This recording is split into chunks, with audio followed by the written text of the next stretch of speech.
Hey guys, welcome back to the Messiah of Aquarius, and today I wanted to talk about Aquarius itself, the Aion to come.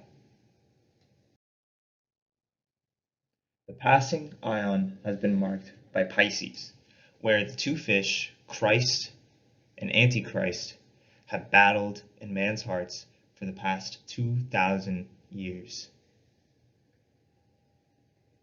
This Aion is coming to an end though, and it's only a matter of time before the Antichrist, a character that will be equal to Christ in influence and have an overcompensatory effect for Christianity's imbalances through things such as scientism, nationalism, materialism, nihilism, and atheism, is incarnated, as Christ was. And this character will exert an equal and opposite force to Christ unto the world. And with this, man will reach the apocalypse or revelation, which will end the Aion of Pisces and most of what it had built, just as with the Aion before, Aries, which had ushered in a dark age after its collapse. The Antichrist's coming has been especially evident in the past 300 years since the so-called Enlightenment, with two world wars, rampant totalitarianism, imperialism, global warming, nuclear weapons, and an insane increase in neurosis. For Aquarius to start, the two fish must be reconciled. Both sides contain virtue. Christianity offers things such as meaning, community, and some reasonable principles. And anti-Christianity has brought scientific understanding, medicine, and spectacular technology. But since the Enlightenment, man has known the limitations of Christianity and religion as a whole. Many so-called Christians are hypocritical and hardly practice the faith with any form of conviction. And thank God for that, for if they did, things would become extremely bloody very fast. The institution of the church aims for little more than power, and much of the dogma contained by religion, at least in the literal sense, is false. However, the anti-Christian perspective is equally imbalanced as its opposite. The revelation will come with the Antichrist because after the suffering that will transpire with its coming, the world will recognize the limitations of scientism as it did with religion. The skepticism in religious beliefs has gone far enough to eliminate the soul as real, as if the fact that you have an inner experience is an illusion.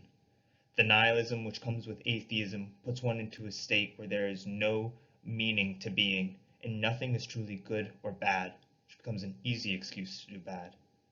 And if one does not fall for nihilism, one will endow power or the state with meaning, breeding endless materialism and nationalism.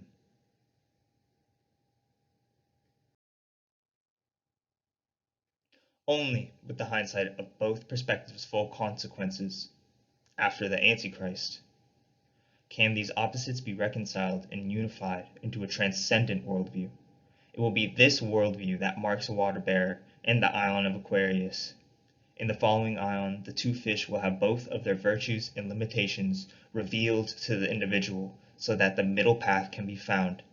And this paradigm shift comes with the simple realization of the psychic reality.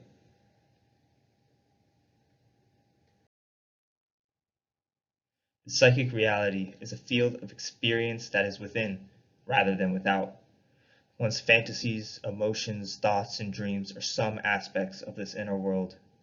While myth and religion are rarely true in the literal sense, the experiences of shamans and prophets, for instance, are not simply lies, and they are not just crazies, as anti-Christian dogma hopes you believe. These are individuals that have had genuine experiences of another reality, another world that everybody has a foot in, the psychic reality. In the face of anti-Christianity, man has looked deep into the material world. Life is made up of cells, cells of molecules, molecules of atoms, and atoms can be reduced further into the Standard Model, which also describes even more particles that exist but do not build up to the scale or complexity of atoms. But in not taking inner or religious/mystical/spiritual experiences seriously enough, man misses half of the equation to everything and only has a superficial understanding of the world within, left over from outdated scripture.